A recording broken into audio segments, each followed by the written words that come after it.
Good evening, everybody. Thank you for coming tonight. I would like to say a few words about the program that we perform tonight. The first piece is one in Greenland. I wrote this piece in 2008, and the memoriam from my friend Ingwei Chen from Thailand.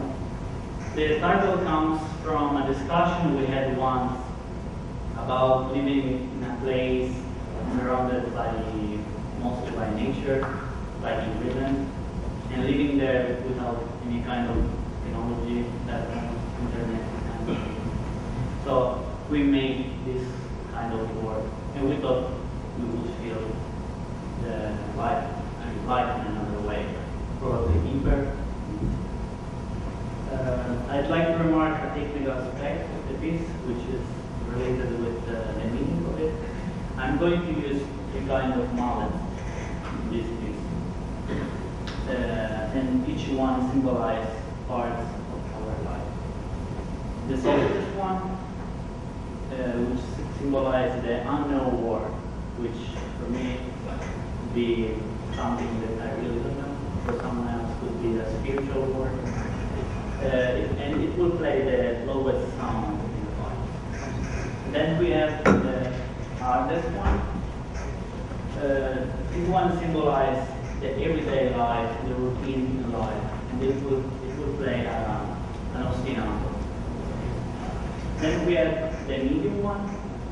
This symbolizes the enjoyment of life, and it will play the melody. The first one that I mentioned, the softest one, is a particular one. It's called double tone. Percussionists know about it. Why it's called double tone? Because it changes hardness when you vary the dynamic range. So if I play a piano, it will sound soft, but if I play louder, it will sound harder.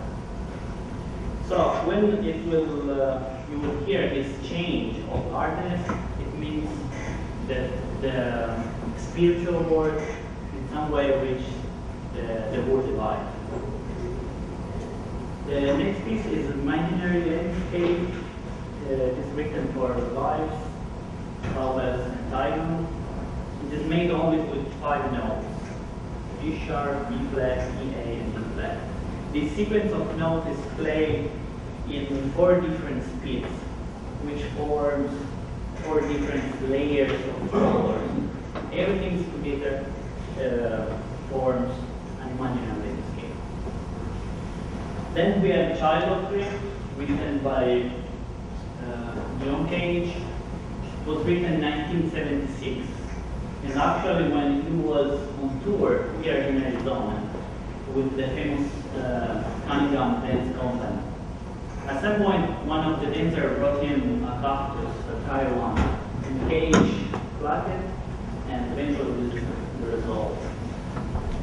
I brought the score here tonight just to show you how it looks like.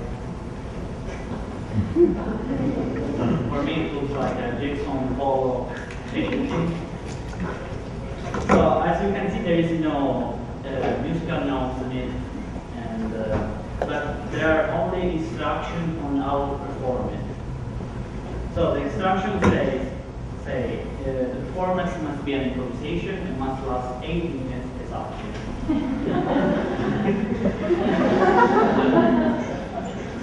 Then the performer chooses 10 instruments or 10 family of the instrument, made by plants, of course, and 2 of them must be a cactus, who might know cactus, and the Mexican beans. Then using the Chinese I Ching book of change, you get the internal structure of these 8 minutes. For example, you get how many structures you have, how long each structure must be, and then you get how many and which instrument must be played in each microstructure. So it's an improvisation, but it's really well organized. After Child of Tree, there is branches, which practically is a variation of Child of Tree. The 2 pieces, if played together, must be separated by a period of silence and also at the end of there must be another period of silence. So the two pieces tonight will be played as one. The last piece is Counterpoints for percussion tape. Was written for me by the jazz saxophonist composer Jeff Shumsa from Chicago. The work consists of counterpoints periods between the tape and the acoustic instruments, but also between the drums and the metal instruments, or the featured instruments like the pipes and the unfeatured instruments. So I think that's it. Thank you and enjoy the performance.